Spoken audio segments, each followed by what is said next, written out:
This is my Wednesday afternoon, June 23rd, 2010 video blog. We're going to give this a try, see how this goes. Any feedback will be welcome. Comments, concerns, criticisms. I could take it all, so just let me know what you think. We're going to give this a try, see how this goes. Okay. Well, we're still looking at our Invest 93L in the Central Caribbean today. Not much has changed. Still continuing to watch a couple areas in this big cloud mass that are trying to get going today.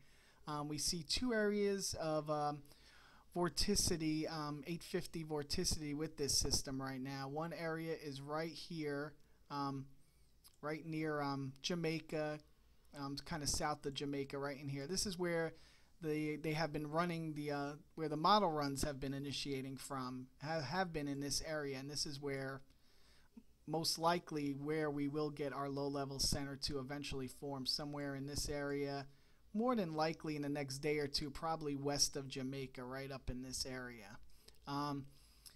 The other area we were looking at was a little mid-level spin south of Haiti this morning. It's kind of dissipating a little bit, still there kind of, but kind of went away there. The other area of vorticity we were watching was an area south of Puerto Rico, right in this area. We do see a little bit of turning with that. That was this tropical wave that came through. It's almost kind of two separate invests, really, if you think about it. Kind of one right here near Jamaica and one kind of south of Puerto Rico here. But it's kind of this whole area that it encompasses right now. I still believe we will probably get something forming near Jamaica or probably west of there in the next 24 to 48 hours. So kind of want to focus up in this area for development. But that's why it's kind of hard right now to really watch the models and really know where exactly the system's going. I mean, right now they're saying they're initializing the model runs right south of Puerto Rico, south of Jamaica. Well, this system could form, north of Jamaica, anywhere in this whole area. So it's hard, to really pinpoint where the system is going until we really get a low-level center. We're going to take a look at the models here in a little bit. Right now you got to take them with a grain of salt. Just kind of gives us an idea where this system may go. Anybody's guess right now, but that's why, please, every model run's going to change, in the next day or two, and don't really get too concerned about that at the moment. We really have to see where this thing's going to develop first before we could, pinpoint where it's going, and who it will affect, or even if it ever does develop. Here we see our two areas of vorticity. We have one area, like I said, right near Jamaica today. And then our other area that was with that other tropical wave. Like I said, it's really two tropical waves here, and this other one kind of south of the Dominican Republic and Puerto Rico. We'll have to see which one wins out in the end. Right now, still thinking the one near Jamaica will win out, but you really never know at this point. So anywhere from Jamaica, this whole area, something could develop right up in this area eventually with a low-level center. So we'll have to see how that does the next couple days. All right, we're going to take a look at some of the model runs from the 12Z runs today. This is the Euro model, one of my favorite models for long-range forecasting of these tropical systems. It's been one of the best performers year after year, so we always try to take a look at this one. Right now what we're seeing is this latest run today doesn't really get our invest going, really developing until it gets really near the Yucatan on about Sunday. So they have it going over the Yucatan and then finally getting itself together in the southwest Gulf of Mexico, and basically heading into the northeastern part, northeast Mexico, southern Texas area. And this would be actually good news for the U.S. if this would happen, spending some time over the Yucatan and then finally moving that way. That would really spare the Gulf of Mexico and all our oil slick problems there.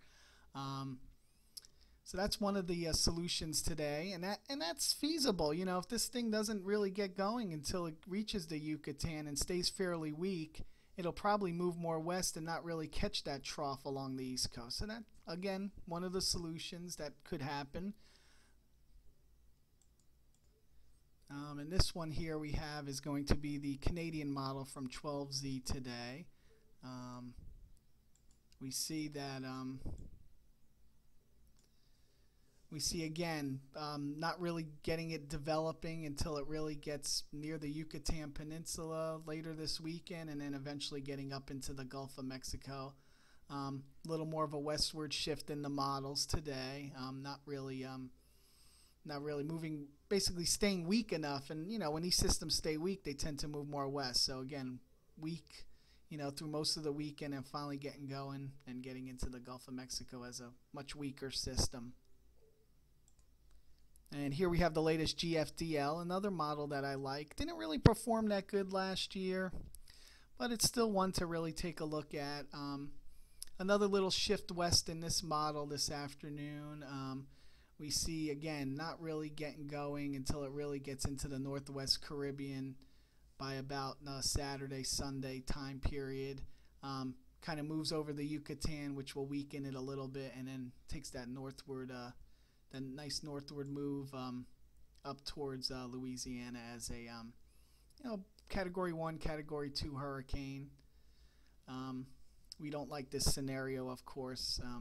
This wouldn't be good news for the oil areas. But that was a little shift west in the models. Again, keeping it much weaker, so that would tend to move things a little farther west, you know, in the earlier time frames here. We see our latest intensity model guidance. This is from 18Z this afternoon. We see they really have come down on the intensity forecast, and this again has to do with the land interaction with the Yucatan. And you see really none of them now have it into the hurricane zone. Most of them keep them in that tropical storm area. And this has a lot to do with that land interaction and the system getting a later start. Not until really it gets off the Yucatan and then gets going after that. So again, a little more positive signs for those of us along the Gulf Coast. So we'll see what happens there, but that's the latest intensity models. And here's the latest GFS run showing that trough that is going to try to pick up this system if it does get into the Gulf of Mexico. This is valid for Tuesday, 12Z, and you see this trough along the east coast. So this will be the key to see if this storm could really get strengthening out, you know, in the Northwest Caribbean rapidly. Then there's a chance by Tuesday that it could get picked up and kicked north.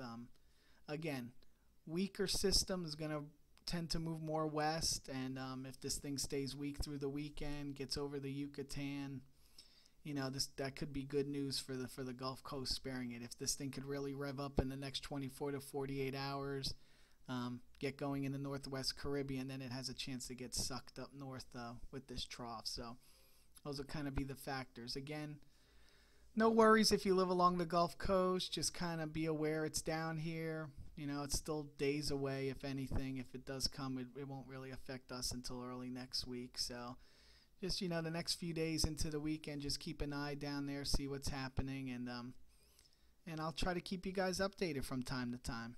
Have a good day. Thank you.